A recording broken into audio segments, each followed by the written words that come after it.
For joining us this morning for our June webinar. We will give it about 1 more minute for any late joiners, and then we'll go ahead and get started.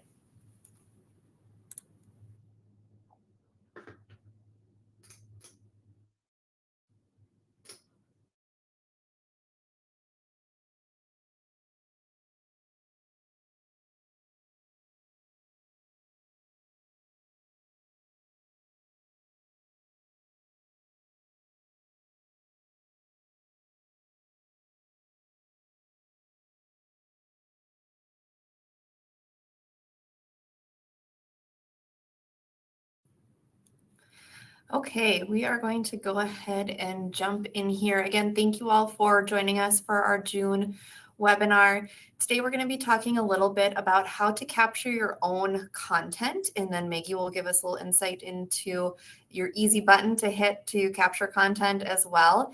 And then we'll have Chelsea from our social and PR team talk to you about how to best utilize that content and why it's important to have good content. I did want to point out we do have the chat box open. So if you have any questions or comments you want to share throughout the presentation, feel free to go ahead and put those into the chat box, and we will get to those at the end of today's webinar. With that, I will turn it over to Chelsea and Maggie to introduce themselves and dive into today's content. Morning, everybody. I'm Maggie. I'm a producer with our photo and video studio team here at Flint. Like Kira said, I'm here to talk a little bit about capturing content. So we'll go through reasoning and planning, some tips and tricks and tools to make it smoother for you as you do this on your own. And then that little teaser from Kira, there's also an easy button, and we'll get into that as well. I'll pass it over to Chelsea.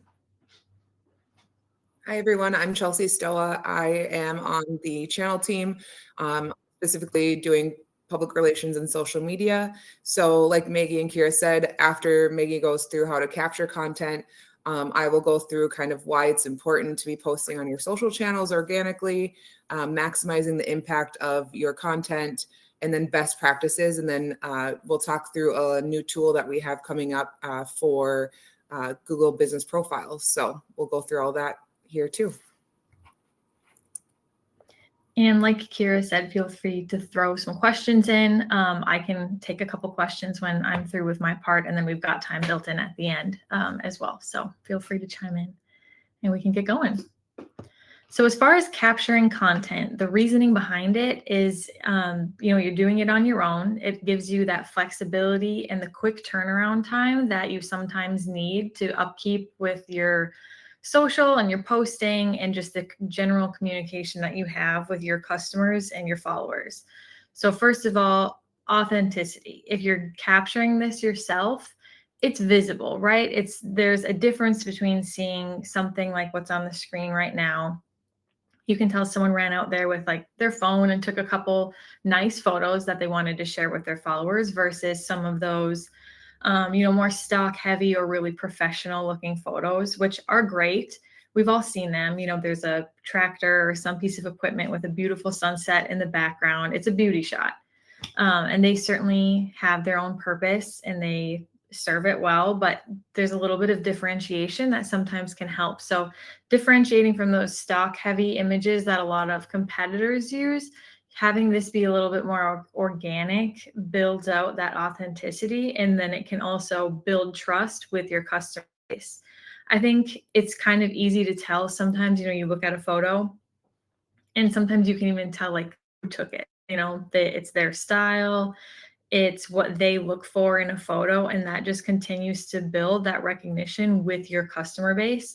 You're showcasing real people, real machines, doing real work on a daily basis. So people like to see themselves. So whether it's, a shot of a customer checking out a new piece of equipment, or you go do a site visit with a customer and you can snap a couple pictures of them using your equipment to do the work that they're doing every day, that really resonates with everyone else that's looking at that content, because they can see themselves in a little bit of an easier way than if they're looking at one of those stock images that we just talked about. So in addition to just building that authenticity and the trust with your customers, the quick turnaround time is really important too. We don't all have all of the time in the world to be gathering content and posting it. And, I think I'll speak for a handful of teams here. Everyone's wearing different hats, right? No one's got time to just be running around. Well, we do because we have a studio team, but I know that for you guys, you can't always just be out snapping photos all of the time. So being really intentional with the time that you have is really going to help in the long run to build that authenticity and trust. When you're planning this stuff, being super intentional, coming up with a plan and having goals is, I think, the biggest key to the success that you'll have with gathering this content. As a producer, part of what I do is all of the front end work. So coming up with a schedule, coming up with a shot list, figuring out what the goals are, where is this going to end up, who do we want to see it, and why do we want them to see it. Those all lead into a better outcome than going through a bunch of photos at the end of the day and going, what can we use this for? What would this be valuable for? Go in with intent, and what you come out with is so much more usable. You're saving time because I took this photo for this purpose. It's going to live here. We're going to use it for that. And the outcome of it is hopefully XYZ. It's really more of a time value than, like I said, running out, shooting whatever's sitting there because you haven't posted yet this month. And I know it happens to everyone. We get behind, we run out, we're just trying to post and make what we have work. But by planning ahead, it really makes a big difference. So having some goals, think about your audience. Who is going to be looking at what you're planning to post? Is it farmers? Are they ranchers? Who's looking at it, and why do you want them to be looking at it? What is the goal with what you're posting? Why are you posting the specific equipment that you're putting out there? Are you looking for sales enablement? Is it a brand identity thing? Are you trying to remind your customers that, hey, this is a great time of year to be servicing your equipment? Just have all of that kind of in the back of your mind as you're going through. And by doing that, it makes the next step, which I think can be really daunting for some people, myself included, coming up with a shot list. I have sat and stared at a blank piece of paper trying to come up with a shot list before, and it can be daunting. And then you end up just skipping that step. You run out, you gather whatever is available, and you hope for the best. But like I said, being intentional and coming up with a plan beforehand makes such a difference. So by going in order of coming up with goals, thinking about who's going to be seeing it and where you want them to see it, which Chelsea will get into more in a few minutes, it makes that shot list piece easier. So if you want to be showcasing compact equipment and it's end of summer and you want a certain type of farmer or property owner to know, like, hey, this is a great time to be buying this equipment because you probably have this, this, and this to be doing for chores. Have that in the back of your head. And then when you sit down and come up with a shot list, you can think about what do they want to see and what would inspire them to be moved to some action by this photo. So you can keep it as simple as you want. It can be, run out and grab a couple photos of a lineup of compact equipment on the lot. But I would also challenge you to come up with some more specific shots as well. I know it can be a little bit intimidating at first, but I think the more that you can kind of challenge yourself, the more thought that goes into it. It's that back to that intentionality with it. It makes what you're producing better. What you're capturing is more polished and still in an organic way, but you can tell that some more effort went into it. So you could say something like on your shot list, you want a decal on the front right of the tractor with the sun coming up behind you. So there's a little bit of a golden glow. It's still organic, but it looks really nice. It's eye-catching, and it's still different from the stock heavy images, but you can tell that someone put a little bit more effort into it compared to, running out, grabbing a handful of photos just because you can and posting them. I think we all know people that just take photos for the sake of taking photos. They're just running around snapping pictures of everything. And then that comes back to the hope for the best in the end, which sometimes works, but not always. So by planning ahead, you're in much better shape. Thinking seasonally and by sales, those two kind of go hand in hand. It all leads back to the goal. What do you want done with the content that you're gathering. So think about, harvest season, the equipment that you're using, the sales that you're pushing, and you can start to plan for that well in advance. You put it on your calendar. On this day, we're making sure that we're shooting these things as long as it's nice out. And we're going to use it a month later because we already have it done. It's planned. It's ready to go. So in my opinion, planning is one of the most important parts to having this go smoothly. Some tools to use. I like talking about this because I think it's kind of fun, but honestly, the most important things are the environment that you're in and the light that you have to work with. So if you have a smartphone, something that can take a nice photo, some of the new iPhones have Unreal cameras, and they're great. And if you don't have the newest iPhone, it's still great. You can make it work. A tripod can help stabilize it so you're able to get more of a steady photo. I think we've all seen people who look like they licked the lens of their camera or like they were actively sprinting across the parking lot while they were taking a photo. So just make sure you clean off the lens, take a breath, set it up on your tripod, and it's noticeable that it turns out much better. You can get a lav mic, which is one of the ones that would just pin onto someone's shirt, and then that kind of helps with the sound. It makes things clearer. It's not necessary, but it's a good thing to have if you're planning to do a lot of like walk around style or interview, customer testimonial, little clips like that. It does make a big difference, but the biggest piece of advice that I can give you if you're shooting something like that is just make sure you're in a quiet space and that you have good natural light. Between those two things, if you're in a super noisy shop, the light is dim, things aren't looking good, it's super loud, a lav mic, a light, a tripod, they're only going to do so much for you. So back to the planning. I'm just going to sit on this horse all day. If you plan for it, the tools help, but it really comes down to where you are, how much thought you've put in ahead of time, and what your intent is. But if you're looking for a quiet space with some good light, the couple of the biggest things that I'm thinking of every time that I go to set up is where's the light coming from? And then how long do I have in that space? So if you're planning to shoot at 8 o'clock in the morning because there's some nice light that's going to be coming through a certain window and you want someone sitting there to give a quick customer testimonial, that's great.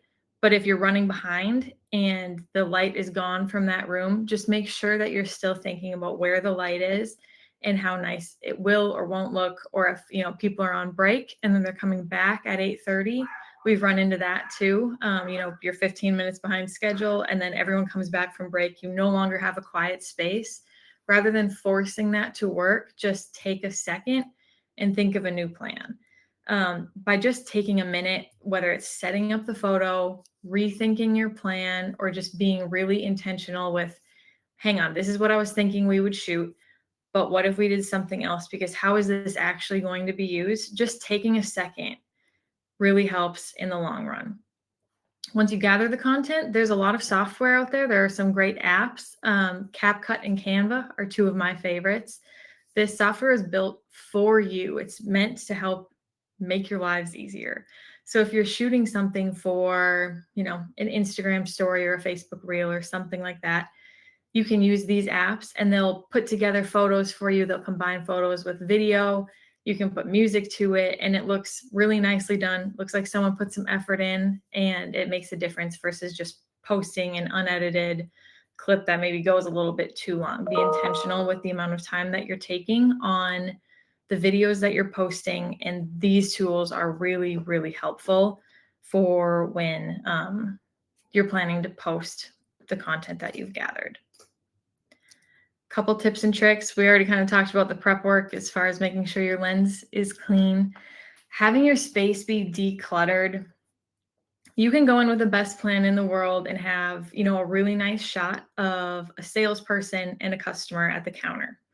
And that can be the focus. But if there's a pile of unorganized paperwork, empty coffee cups, someone spilled the coffee over there and never cleaned it up, it takes away from the focus, the goal, and the original intent of that photo. So if I'm looking at it, I'm wondering, why does it look like a disaster area? Are they disorganized? Who's going to get all that paperwork done? And all of a sudden it has the opposite effect of what you intended. Someone is looking at that and they feel anxious. They're not confident that the people at that counter are getting the job done, when originally your goal was, look at how happy, comfortable, welcoming this interaction is. It's warm, they're happy, they're getting good work done. That's no longer being seen by the customer. They're looking at it and they're feeling something completely different from your original intent. And just 5 minutes of cleanup before getting that shot makes all the difference in the world. So clean and declutter. The same thing goes for the equipment. I know sometimes it's great to show used equipment or equipment currently in use. It's a little dirty. It's great. That's what it's meant for, right? But it can go a little bit in the other direction. You know, the machine kind of looks beat up, or the detail is scratched or peeling off. Just really kind of take a look and make sure that you are hitting the balance that you want with that. I know with different customers we have, they like to see it in use. They like to see it getting dirty. Some like it to be pristinely clean. And it's a preference, right? So just make sure that you're sitting where you want to be sitting. There are different reasons to have a completely sparkling clean machine. If it's sitting on the showroom floor, perfect. If it's out in the middle of a field, maybe it should have a little bit of dirt on it and make it look like it's getting used and getting some work done. So just make sure you're thinking about that when you're gathering the content of especially some of this equipment. Shooting with a goal in mind as far as horizontal or vertical, this is back to thinking about that final use. So is it going up on a website or YouTube? Shoot it horizontal. If it's going to be on, you know, an Instagram story or reel and Facebook, shoot it vertical. You can, it's just as simple as like turning it one way or the other. And if you do shoot it one way and decide you want to use it somehow differently in addition to the original plan in the end, you can use some of that software that I just talked about, CapCut or Canva. And when you drop it in there, it'll help you resize, kind of reformat, and you can make it still work for whichever the end purpose is. And then just use what you have. Use the light that's available to you. It helps if you have another light that you can bring in, but like I said, it's not necessary. If you're using natural light, you're in a good spot, it's quiet, you're in pretty good shape. A couple of just general tips for shooting on your smartphone. Make sure you tap for focus, because you can shoot all day long, and if nothing's in focus, no one is going to know what the plan was for that photo or that video. And then one thing that can be helpful, it's just a very basic tip that a lot of people like, is using the rule of thirds. So in this graphic, you can see the tractor is a little bit off to the third on the left. So you can get that there's a sense of movement in there. It's not just square in the middle, same thing that you see when you're scrolling all day. Make it a little bit different. And you don't have to follow that rule, you know, make things different, do your thing, see what you like and see what's working for you.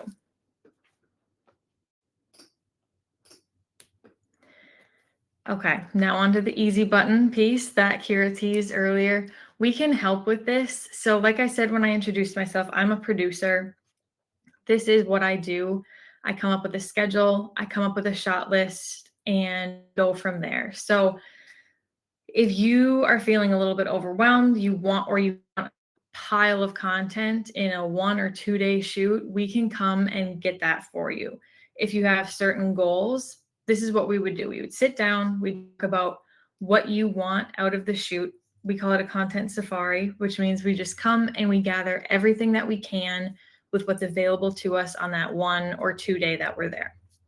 So we've done customer stories. If you have a customer that loves working with you, you've got a relationship with them, they're in your dealership all the time, they might make a great customer story. They can do a testimonial, you know, talk about why they love the equipment that they're using, why they love working with you, and the impact that it's had on their day-to-day life. So we've done customer stories where again, I will work with you. I can be directly in contact with the customer and make sure that we are aligned on the day and the time that we're there, that they have the time and space for us to be spending a full day with them. And then we come up with a schedule. What do we want to see coming from this customer story? Is it focused on compact equipment? Is it more high horsepower? What are they doing seasonally? And what do we want the outcome to be of this video? So we would come up with interview questions. I would work with you to make sure that what is being said by the customer is what you want to hear.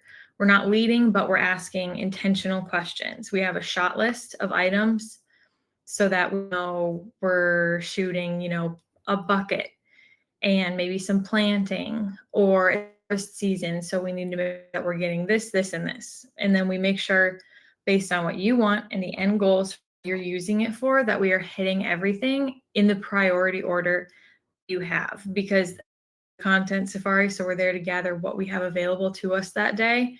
And we would go in order to get as much of it as we can. And the schedule that gets built out by myself and someone else on our team really takes into account the order of operations to maximize our time. And if there's a customer or someone else involved, that we're respecting everyone's time involved so that the outcome can be as positive as possible.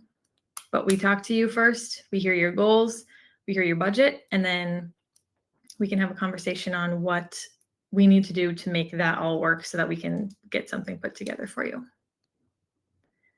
So that's where I'm at as far as gathering the content and then how we can help. I mentioned that I can take a couple quick questions if anyone has anything ready to go right now, or you can keep thinking on it and we can circle back at the end.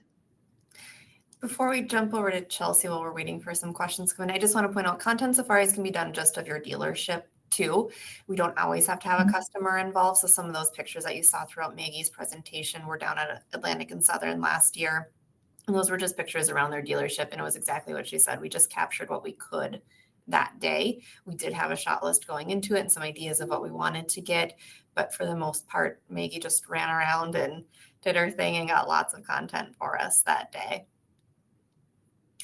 Yeah, that's a great point. It's whatever you want.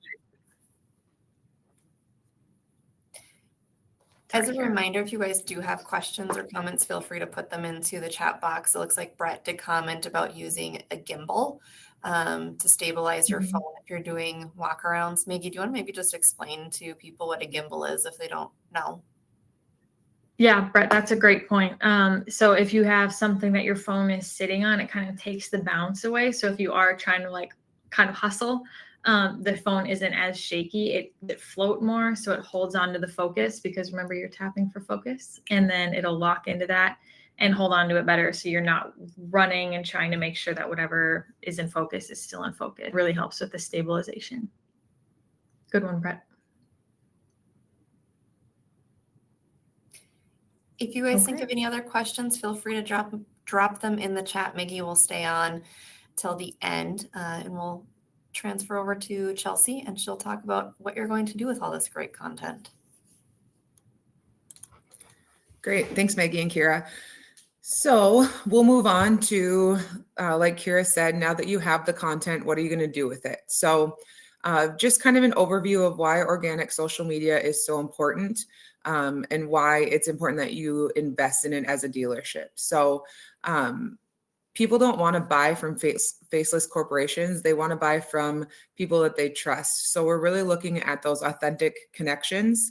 And organic social media lets you showcase your team, your values, and your dealership's personality in another way where people can connect to you. So it's building those authentic connections where people buy into what you're doing. They believe in you, they trust in you, and they want to continue to do business with you. So things like new tractor delivery. So maybe you task some of your guys who are delivering the new tractor to take a photo or a video of the customer in or beside the new machinery.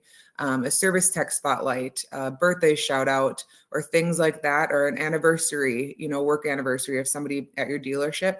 These are all things that are organic, and they build those connections between you, your employees, and the community. Organic social media also helps you to boost engagement and trust. So customers, again, are more likely to like, comment, and share posts that feel genuine and not overly promotional. So again, we go back to that rule of 80-20. So 80% of your posts should be very, organic feeling, promoting things, like I said, like the service tech spotlights, new tractor delivery, but they feel very, something where people can connect to. And then 20% should be more sales focused. So more with a specific CTA. Maybe you're running some sort of deal or special. Maybe you have a CTA of like stop in today, things like that. But that 20% should be really pushing for those sales, whereas the 80% should just feel really organic. And we'll go into some examples here further in the slideshow. But other things you can share are if you're involved in local events. I know summertime is a really great time for some of you to be sponsoring, Little League teams, or to be, maybe have a piece of CUE equipment on the field to drag the field after softball tournaments or things like that. But just little things like that where you're involved in the community, taking photos and videos of that will allow you to kind of post that on social and again, boost that engagement. And then of course, when people see somebody that they know on your social media channels, they're going to be more likely to share that, comment, like, things like that. And so, the more they do that, the more your posts get amplified and the more coverage you're getting there as well. It also strengthens your community presence. So obviously you guys are all local businesses and your presence in the community matters. So, you want to look at things like school sponsorships, local events, employee milestones, like I said, work anniversaries. But this all shows that you're really invested in the people and in your area. And it builds you up as a trusted neighbor and not just a place where people go and buy equipment. So again, just builds that, goes back to the authentic connections and the community presence.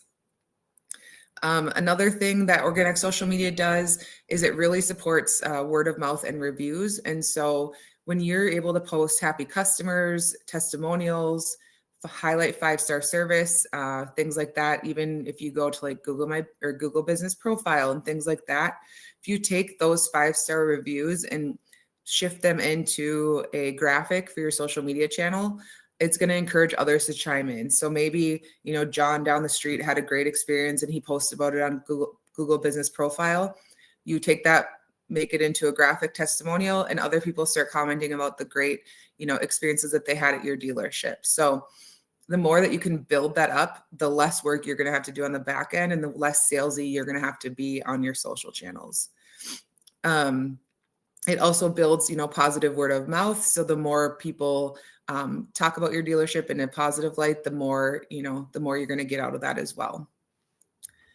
And then it also drives local discovery. So in this day and age, the near me on Google, so if you're Googling tractor dealership near me or, service near me, those are the types of things that are going to pop up more frequently on Google. And so that's something that we're really pushing, and I'll get into that in a little bit here too, is pushing that local aspect, because a lot of people are going to be looking at your social profiles. They're going to be looking at your Google business reviews.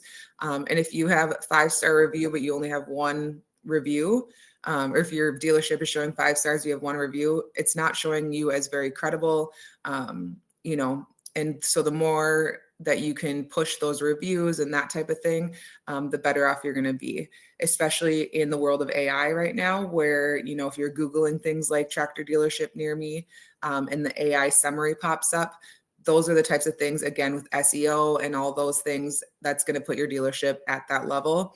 And so the more you can build that organic social media and treat Google Business Profile as a social media source as well, the better off you're going to be. Okay, we'll move on to the next slide here.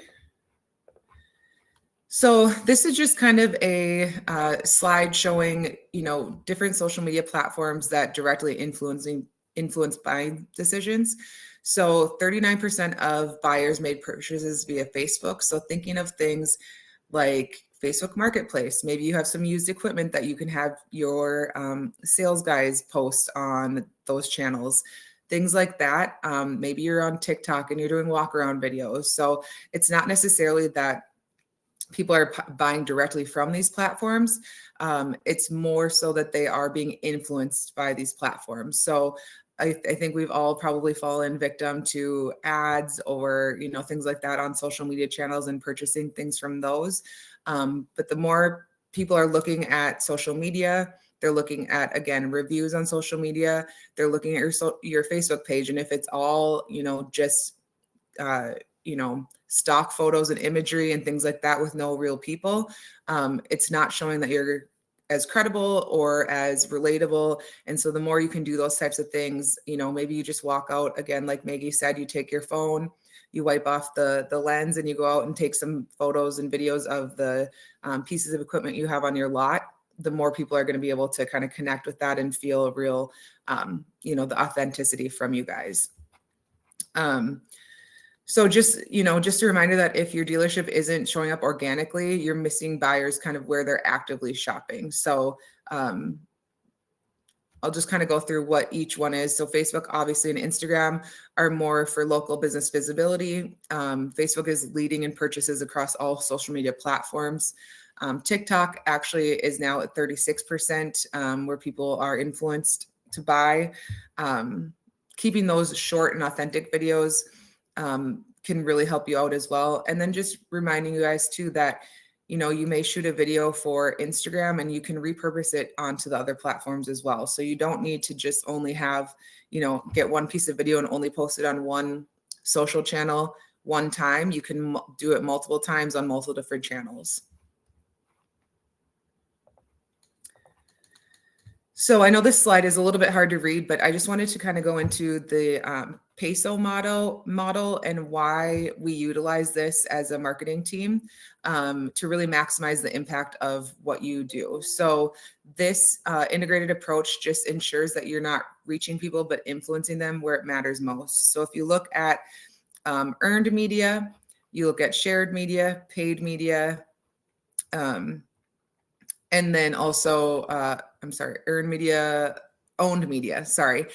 So you look at these different things and kind of why they're important.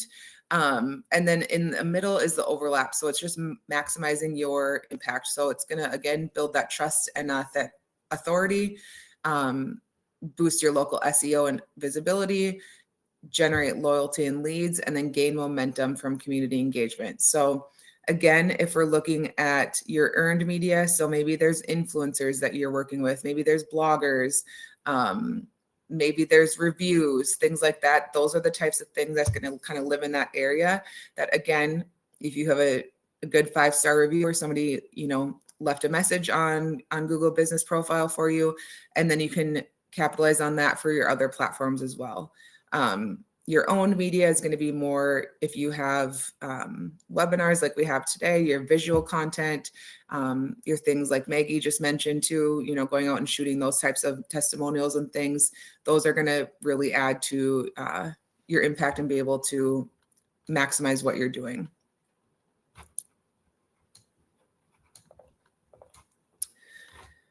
So we will kind of go into what quality content is. I know, like I said, Maggie really kind of gave you a broad overview, but why is it important for social media, and why is it important for you to be posting consistently on there? So, I think one of the most important things is that you're posting consistently on social media. You're not just posting once a month or once a week. You're looking at your, social media strategy and your business goals and aligning them appropriately so that when you are posting, it makes sense. You're not just kind of throwing something on, your Facebook page and hoping it sticks and hoping it gets engagement. You're really being thoughtful and intentional about what you're doing so that you are getting that ROI. Making sure that you're telling your story too. Maybe your tractor dealership has been around for 25 years or 50 years.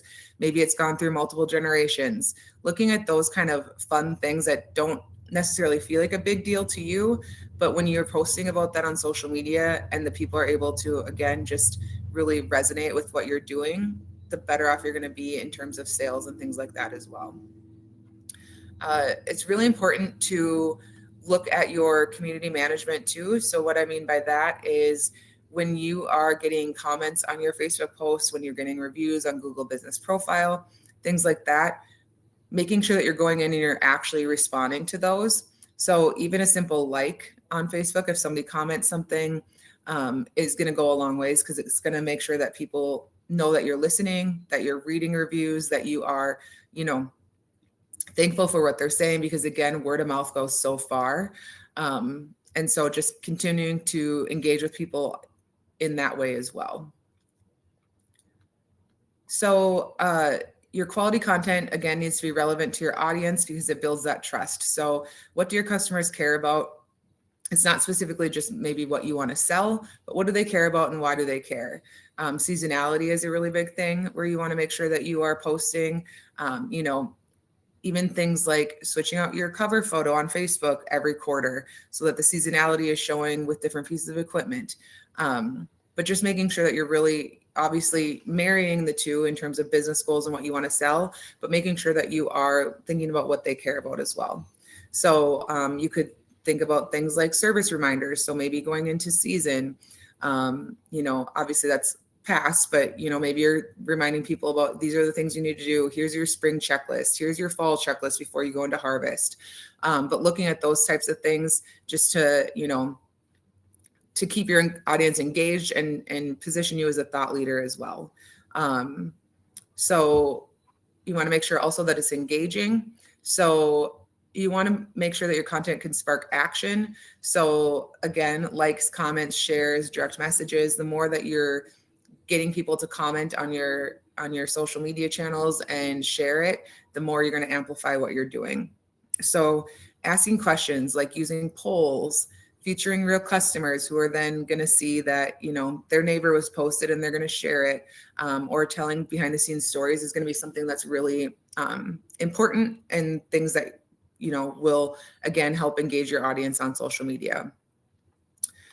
Make sure that your content is visually appealing. So everything Maggie just said, strong visuals stop the scroll. So we're competing with a lot of different content. We're competing with a lot of different companies on social media. People are consuming actually anywhere from 6 to 10 hours of content a day. So that's not just on social media. That's also on, you know, taking in billboards. They're listening to the radio. They're doing, you know, maybe they're listening to their Alexa or things like that, you know, and engaging with it that way. They're taking in a ton of content. And so what is going to make you stand out and stop people from scrolling on their phone?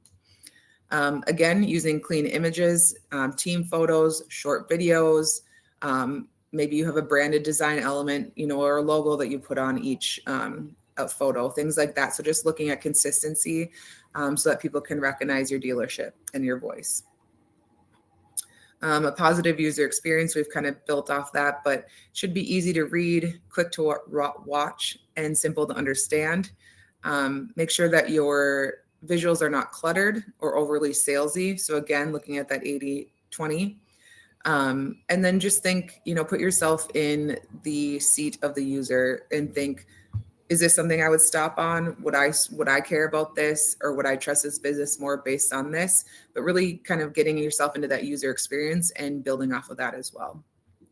And then again, just aligning your strategy and business goals. So obviously our goal for everybody is to drive more sales and more leads.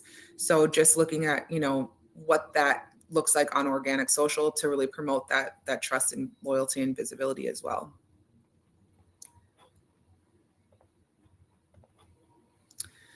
So here's just a couple of examples of quality content that I've pulled from a few dealers that I think exactly encompass kind of what we've been talking about. So, you know, looking at Agriservice on the left, talking about 45 years and kind of a difference in equipment and things like that. So they're telling a story with a simple photo.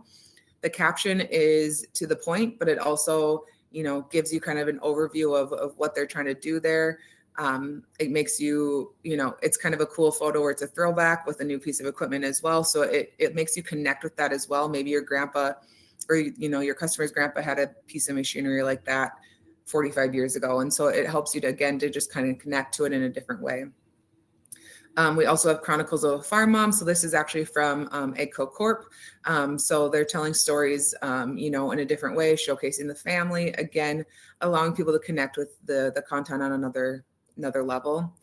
And then the one on the right is just an example of a team photo that was posted outside the dealership. So again, using faces, allowing people to connect in that way is just going to, again, amplify your credibility, your content, and all the things that you do. And then a couple more examples. So we have one for Massey Ferguson. I love this one. So capitalizing on national holidays like Father's Day. So instead of just saying, Happy Father's Day and putting out, a generic graphic, they actually got photos of real fathers who work for the brand and the farming tradition. And so it, again, just allows people to really be a part of what you're doing. And then I also love this one from Chattanooga Tractor. So this one is a photo of the Little League team that they sponsor. So they got a photo of the kids after their tournament. And then there's just, again, it's showing that they are relevant in their local community. It's showing that they are sponsoring things that matter. And, the parents are going to see this, the grandparents are going to see this. And again, it's just going to amplify what you're doing in the community too. So I talked a little bit about previously your content formats. So if you take one video, and Maggie said as well, maybe you shoot it horizontally and you decide, I actually want it for, some reels on Instagram and things like that.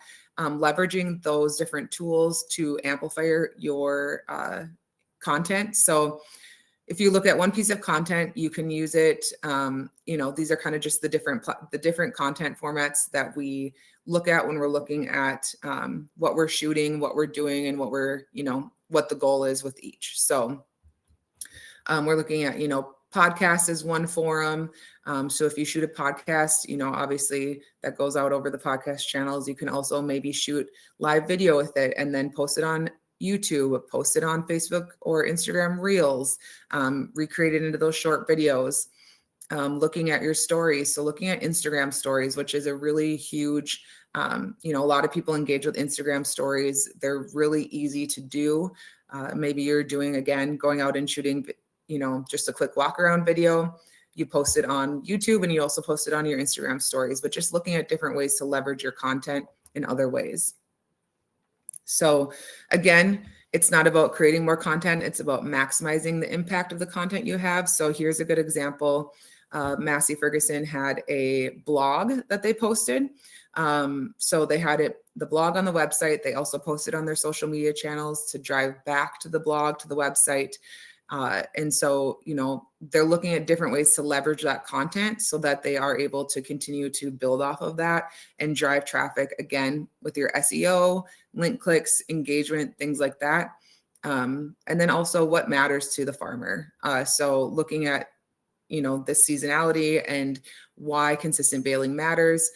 They're looking at, what are they going to connect with at this time? And how's it going to help, eventually drive the final line there.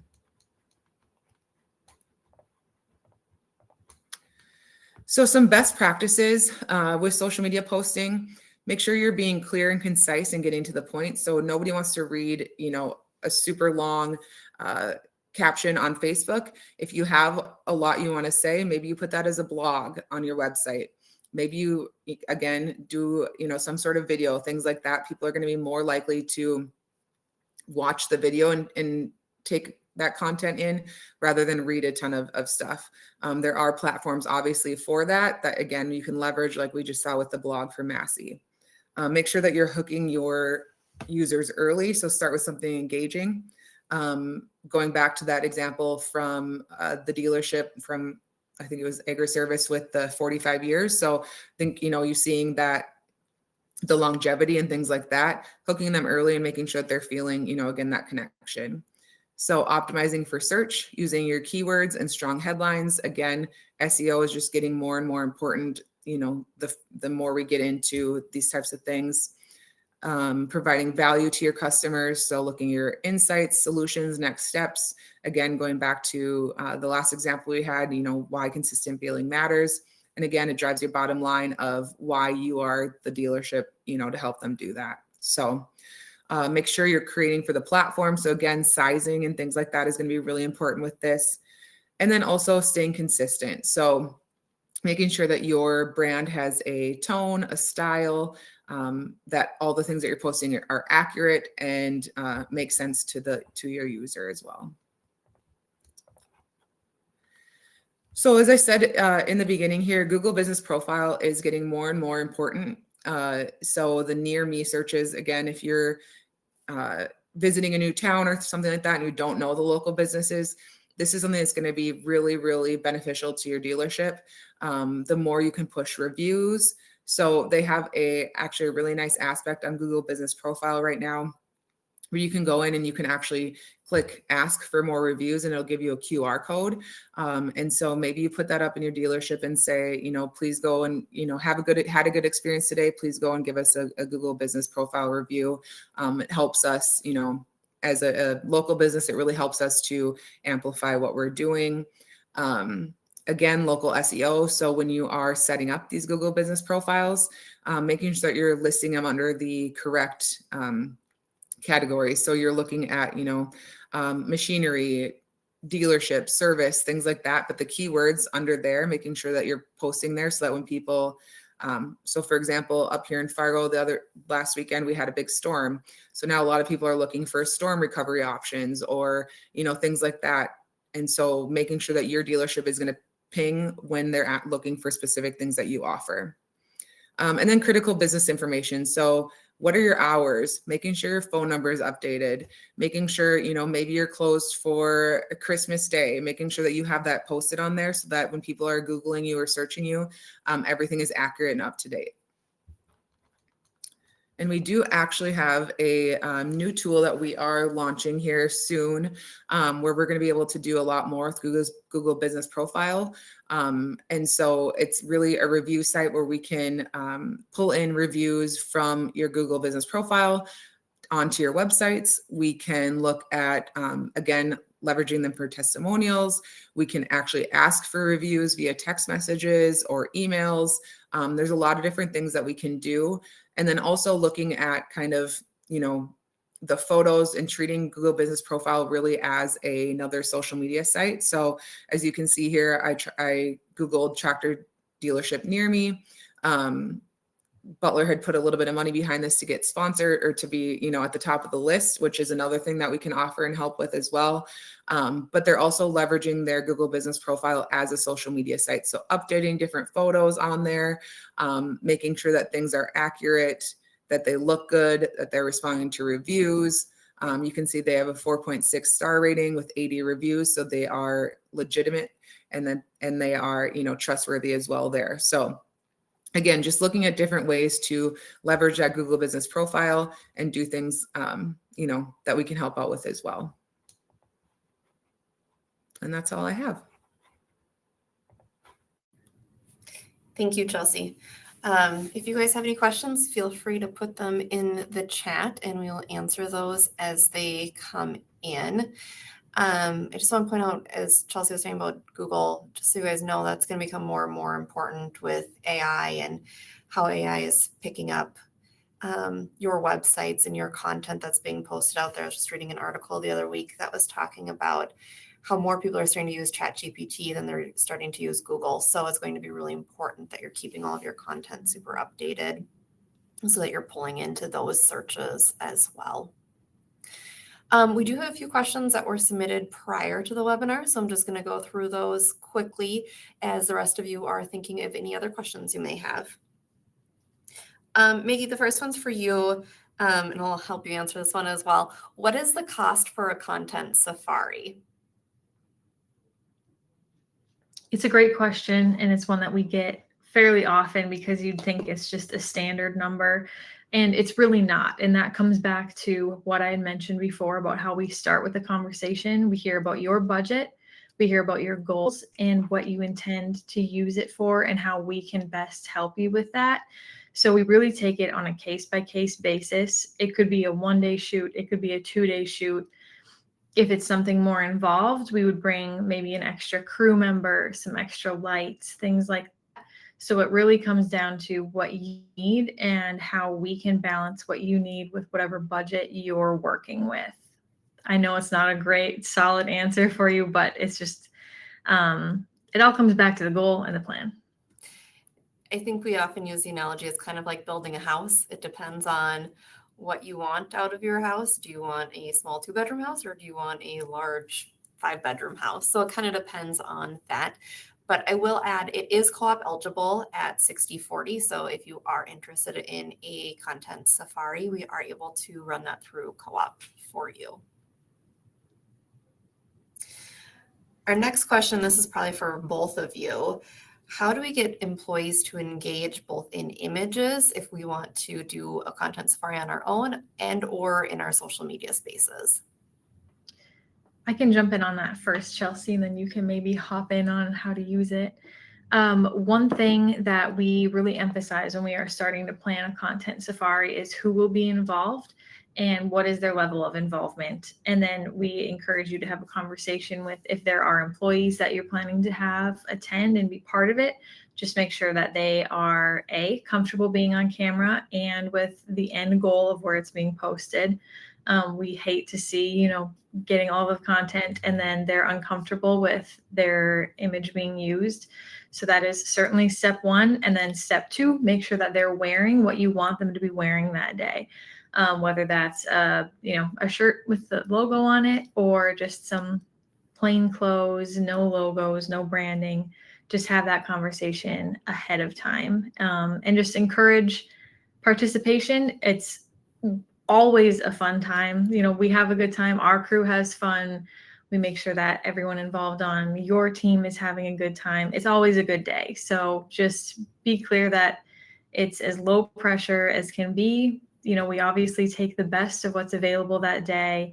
I know there's some pressure that sometimes comes with being involved as an employee, whether your photo is being taken or you're answering interview questions. But we really keep it low pressure, light, fun, and use the best of what we capture that day. I will say Maggie and the rest of our team are very good at making your employees feel comfortable being on camera, because we know that's not always comfortable for everybody, but they do a great job of getting them to relax and making it seem really natural in the end product. I would add too, I think, I always look at it as other duties as assigned. So looking at, your dealership team, and again, asking them, obviously we want them to be comfortable, because if they're not comfortable, it's going to show on video and photos. But again, just asking them to be a part of it, to showcase again that, personality of your dealership and things like that. So I think one thing that I learned too, and like Kira and Maggie said, is making them feel comfortable. So maybe you start shooting on your phone without telling them that you're shooting yet, so that that's usually the best takes when you're doing kind of, that organic interview and things like that. So just asking them, number one, if they're comfortable and getting their permission, and then, leveraging them that way as well. Chelsea, one more question for you. How do you leverage SMP, our dealer social media program, and organic content together? Yeah, that's a great question. So SMP is really meant to just fill your page with things that are, what you do and what you sell and things like that. Your local content is super, super important, because again, it's showcasing your personality, it's showcasing photos and, faces from your dealership. And so if you only have SMP posts on your page, obviously it's showing that the light's on, that it's active, that you're up to date on social media trends and that you know what you're talking about, but it's not allowing people to connect with you on a more personal level. And that's what's important. So I think marrying the two together, again, going back to that Chattanooga tractor example. So if you have SMP posts on there, which are great, and then also leveraging that local content. So, that's the SMP program is meant to really showcase what you do and things like that, what you sell and products and knowledge, and position you as the thought leader. But it's really on you to build that local authority. And then again, those are going to be the posts that really perform the best, is the Little League posts and the awards you win and things like that. So looking at that local level, what you can post there is too.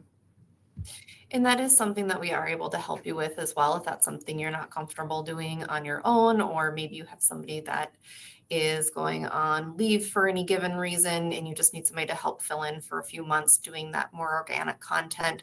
We're more than happy to help pitch in. Or if you need a strategy and then you want to let your team run with that strategy, we're very happy to jump in and help anywhere in that space that you would need. And all of that would also be co-op eligible for you. With that, I think we will wrap up today's webinar. Thank you all again for taking the time to join us today. We did record this, so we will send out the recording if you want to rewatch any parts of this or share it out with anybody else at your dealership. Feel free to do so once you get that recording. If you do think of any other questions, feel free to reach out to your ACO Direct account manager or ads@acodirect.com, and we can answer any of those questions for you as well. Watch for an invite for next month's webinar, and we will see you all in July. Thank you, everybody.